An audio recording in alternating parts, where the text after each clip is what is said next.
کا مطالبہ اور جیو کے پروگرام بند کرنے کو کہا گیا. حسین حقانی کا میڈیا پر بلیک آؤٹ کرنے کا کہا گیا. 3 مرتبہ کال کی 92 نیوز کو کھولو, اور 92 نیوز کو اس لیے کھلوانا چاہتے تھے کہ اس پر پرتشدد انگیز مواد نشر ہو رہا ہے. چیف جسٹس نے بڑے اہم سوالات کی. اس نے کہا آپ یہ کہنا چاہ رہے ہیں کہ ایک آرمی افسر آپ کو یہ کہہ رہا ہے کہ پرتشدد کارروائی دکھائیں آپ عوام کو. تو ابصار عالم کہتے ہیں جی روتے ہوئے دل سے کہہ رہا ہوں ایسا ہی لگتا ہے. اب ابصار عالم صاحب کی تھوڑی سی پروفائل اگر آپ دیکھیں جا کے آپ چیک کر سکتے ہیں, یہ میاں نواز شریف صاحب اور پاکستان مسلم لیگ کے بہت قریب ہیں, بہت ہی زیادہ. ان کی ذاتی گاڑیوں میں سفر کرتے ہیں, ملاقاتیں, بڑا قریبی معاملہ ہے ان کے ساتھ, تعیناتی بھی ظاہر ہے. اور یہ صاف نظر آ رہا ہے کہ نواز شریف ان کے کندھوں پہ بندوق رکھ کے جنرل فیض کو نشانہ بنا رہا ہے. قاضی فائز اس دھرنے کے کیس میں اپنے 3 ٹارگٹ ظاہر اچیو کر لیں گے. ایک تو وہ اپنا اینٹی اسٹیبلشمنٹ کا ہونے کا جو بیانیہ انہوں نے بنایا تھا وہ ساری زندگی وہ قائم کریں گے.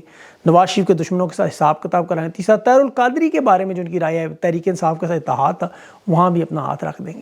اب ابصار عالم صاحب کو دیکھیں تو اظہر صدیق صاحب نے بڑی اہم ٹویٹ بھی کی تھی, میں ان کی ٹویٹ پڑھ رہا تھا بھی, کہ سپریم کورٹ کے سامنے انہوں نے غلط حقائق رکھے. یہ بطور چیئرمین 2015 میں ان کی تعیناتی لاہور ہائی کورٹ میں چیلنج ہوئی, فیصلہ 2017 میں آیا, جبکہ فیض آباد دھرنے کا جو از خود نوٹس تھا وہ 2017 میں نومبر میں آیا, اور ان کا جو فیصلہ اس کیس کا آیا وہ 2 سال کے بعد. اب اظہر صدیق صاحب نے تو ثبوت بھی ساتھ لگائے ہیں, اور یہ صاف نظر آ رہا ہے یہ جنرل فیض سے بدلہ لینے کے لیے استعمال کیا جا رہا ہے, کیونکہ سپریم کورٹ نے خود کہا کہ چیئرمین پیمرا عدالت کو گمراہ کرنے, معلومات چھپانے کی کوشش کر رہے ہیں. صاف لگ رہا ہے کسی اور کے ہاتھ میں کٹ پتلی کی طرح استعمال. اب پتہ نہیں اس کا کہہ رہے تھے, وہ حاضر والے کا کہہ رہے تھے. بس ماضی کی بات کریں تو قاضی فائز صاحب دیکھیں, ابھی عمران خان کا نام میڈیا میں کس نے رکوایا, عمران خان کی تصویر کس نے رکوائی, میڈیا پہ کون نہیں چلنے دیتا. چیئرمین پیمرا سے یہ ایک سوال پوچھ لیتے سارا معاملہ حل ہو جاتا, لیکن وہ کبھی وکیل کو جھاڑ رہے ہیں, کبھی کسی کے نام کے ساتھ حافظ کیوں لگا ہے, کسی کے نام کے بعد بیگ کیوں لگا ہے, کسی نے کالا کوٹ کیوں, ان باتوں میں وقت ضائع کرتے رہتے ہیں. یہ سب کچھ کر رہے ہیں سوائے اپنا اصل کام. کتنے کیسز ہیں روزانہ پاکستان میں ان کے سننے کی جو غدر مچی ہوئی ہے. نواز شریف اور طاقتور لوگوں کے درمیان یہ رسا کشی شروع ہونے والی ہے.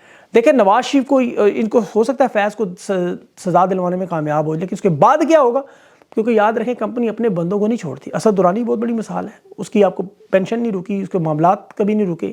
اس نے حالانکہ را کے چیف کے ساتھ مل کے کتاب لکھی, لیکن وہ آج بھی آزاد گھوم رہے ہیں. تو ان لوگوں کو کوئی فرق نہیں پڑتا. ہوتا ہے فرق پڑتا ہے صرف مسکین اور بے وطنوں کو. افغان مہاجرین کے ساتھ کیا ہو رہا ہے, ایک طرف تو عوام بھی ان کی مجبوریوں سے فائدہ اٹھا رہی ہے. یہ دیکھیں, سنیں اور لوگوں کو بتائیں. یہ بے بسی اور لاچارگی کی تصویر ہے. 17 لاکھ لوگ اپنے گھروں کا قیمتی سامان اونے پونے داموں میں بیچ, کیونکہ آج یہ مجبور ہیں, ان کی مجبوری کا فائدہ اٹھا رہے ہیں. لوٹ مار کی جا رہی ہے لٹرلی.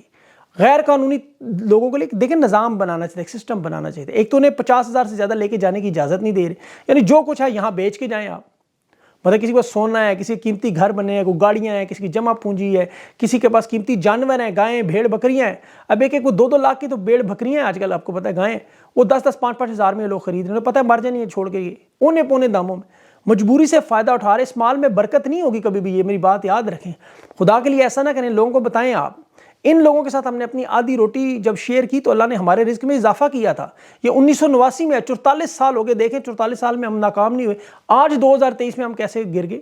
ترقی یافتہ ممالک 5 سے 10 سال رکھیں تو وہاں شہری بن جاتی ہے, تو 4-4 5-5 نسلیں ان کی جوان ہو چکی ہیں. لیکن اس کی وجہ میں آپ کو بتاؤں کیوں کر رہے ہیں. یہ جو جنگ ہار کے گیا نا کل سام, ان کا $1 خرب لگا کے, فوجی بھی 127 ملک بھی ساتھ لے کے آیا. وہ تپا ہوا ہے کہ یہ اپنے پیروں پہ کیوں کھڑے ہو رہے, انہیں کیسے تباہ کریں. لیکن انہیں اندازہ نہیں ہے, یہ سوچتے ہیں سردی ہے انہیں وہاں بھیجیں گے, ان کے مسائل میں اضافہ ہوگا, وہ تنگ ہوں گے, پریشان ہوں گے, معیشت گر جائے گی. لیکن جو انہیں پتہ نہیں ہے کہ وہاں پر لیبر کالونیاں بن رہی ہیں, لاکھوں گھر بنانے کے منصوبے ہیں, اور چین مدد کرے گا, نئے شہر آباد کریں گے. یہ جو افغانی پاکستان میں رہتے ہیں, ان کے ٹیلنٹ اور اسکل کو آپ نے دیکھنا کہ کرکٹ ٹیم کو دیکھ لیا, ابھی ہرایا انہوں نے آپ کو. تو یہ سمجھ سکتے ہیں کہ وہ وہاں جا کے جو آباد کاری, یہ برین بن چکے ہیں, یہاں پڑھے ان کے بچے, یہاں یہ وہاں سارے ان کے منصوبے کامیاب کریں گے. میری بات یاد رکھیے گا. جس طرح آج بنگلہ دیش ترقی کر کے آگے نکل, یہ بھی لوگ نکل جائیں گے اور تانے ماریں گے. کیوں آپ اپنے ہمسایوں کے ساتھ زیادتی اور دشمنی باقاعدہ رجسٹر کر کے انہیں عزت اور احترام کے ساتھ وہاں بارڈر پر تورخم پر انہیں بھیجیں, ان کا سامان جائیداد مال مویشی اچھے قیمتوں پر جو جائز بنتے ہیں. ایک طرف ہم فلسطین کے لیے دل دکھتا ہے جی, روتے ہیں, وہاں ان کے لیے دروازے نہیں کھلتے, جیسے مصر نہیں کھول رہا. دوسری طرف ہم خود ان کے ساتھ کیا کہہ رہے ہیں. نواز شریف کی پختون کلچر اور پختون لوگوں سے دشمنی ہے, اس کی میں آپ کو وجہ بتاتا ہوں. یہ تو ہمیشہ ان کا دشمن رہا. پختون چونکہ سے پتہ ہے بچہ بچہ خان کا حمایتی ہے. اب جب نواز شریف کے دور میں, زرداری کے دور میں جب امریکی ڈرون آتے تو عمران خان ان کے زخموں پر مرہم رکھتا تھا, وہ ان کا وکیل بن کے دنیا کو سمجھاتا تھا جنگیں کسی مسئلے کا حل نہیں, مذاکرات کرو. اور پھر وہی ہوا 16 مہینے بعد, انہوں نے 20 سال کے بعد سمجھ آئی نے بات. انسانی ہمدردی کے تحت خان نے 2 مرتبہ OIC کا اجلاس کروایا کہ وہاں قحط نہ پڑے, انسانی ہمدردی. تیسرا کینسر اسپتال شوکت خانہ وہاں بنائے افغانستان, صرف انسانی ہمدردی, اس میں کوئی وہ نہیں تھا. ہمسائے ہیں ویسے, دنیا میں یاد رکھیں دوست سے زیادہ پڑوسی کا حق ہے. خاندان سے آپ دوست بدل سکتے ہیں, آپ گھر رشتہ دار پڑوسی نہیں. کوئی غمی خوشی ہو سب سے پہلے پڑوسی پہنچتے ہیں.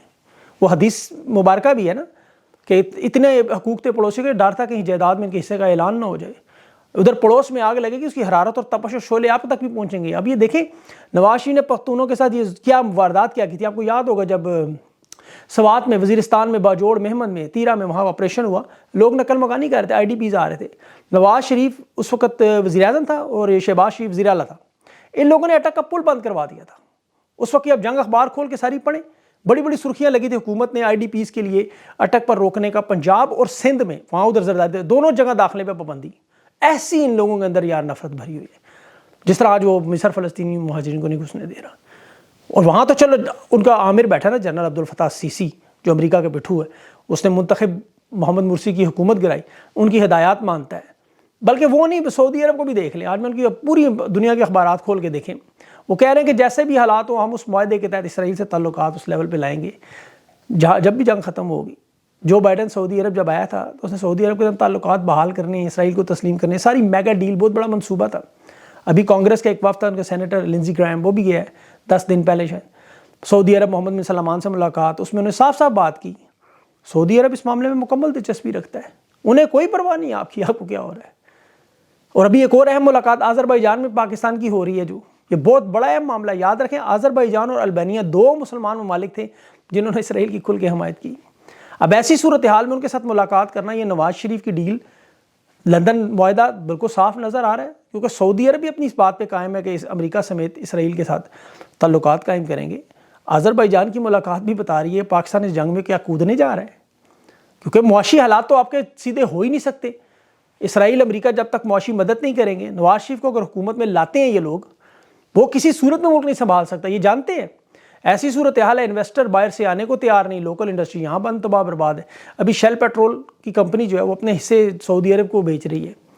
اب عرب امارات پورٹ آپ کی اونے پونے خرید چکے ہیں, ایئرپورٹ پر پی آئی اے, ہوٹل, او جی ڈی سی, ساروں کی نجکاریاں, تو اتنے پیسے اکٹھے ہو جائیں کہ ان کی حکومت کا وقت گزرے. عوام کو سمجھ آ گئی ہے کہ یہ لوگ کوئی ریلیف لے کر آئیں گے تو وہ اسی طرح کی واردات ہوگی, ملک نہیں چلے گا, تاکہ انہیں تھوڑی بہت مدد مل جائے. ابھی جس طرح باجوہ صاحب نے یوکرین میں ہتھیار بیچ کر روس کی مخالفت میں خان کی حکومت گرائی, اب اسی طرح نواز شریف اسرائیل اور عرب دنیا کے ساتھ وہاں سے پیسے اکٹھے کرنے کی جگہ, بنا پیسوں کو وہی ورنہ حال ہے جو شہباز شریف کا ہوا. یہ چاہتے ہیں بس عوام کو دال روٹی سستی کریں گے, لوگ چپ کر کے بیٹھ جائیں گے. ورنہ پاکستان کے جس ادارے کو دیکھیں نواز شریف کی تباہی کا اس میں ہاتھ ہے پورا. 4 ملک دنیا میں ایسے ہیں فضائی حدود کمرشل ایئر لائن کی اجازت ہے, سنگاپور, ہانگ کانگ, دبئی اور پاکستان. 1991 میں نواز شریف نے پاکستان کی فضائی حدود کھولی تھی, تمام انٹرنیشنل ایئر لائنز آنا شروع ہوگی, فضائی کمپنیاں آنا شروع ہوگی. یہاں انہوں نے اچھی سروس دی, تباہ کے سارا کسٹمر لے گی, پی آئی اے کا بیڑا غرق. پوری دنیا میں وہ اپنی فضائیہ کو, اپنی حدود کو پروٹیکٹ کرتے ہیں. باہر کی کمرشل ایئر لائنز اگر آئیں, معاہدہ ہوتا ہے اتنے مسافر لوگ, اتنے نہیں لوگ, یہ ملے گا وہ نہیں ملے.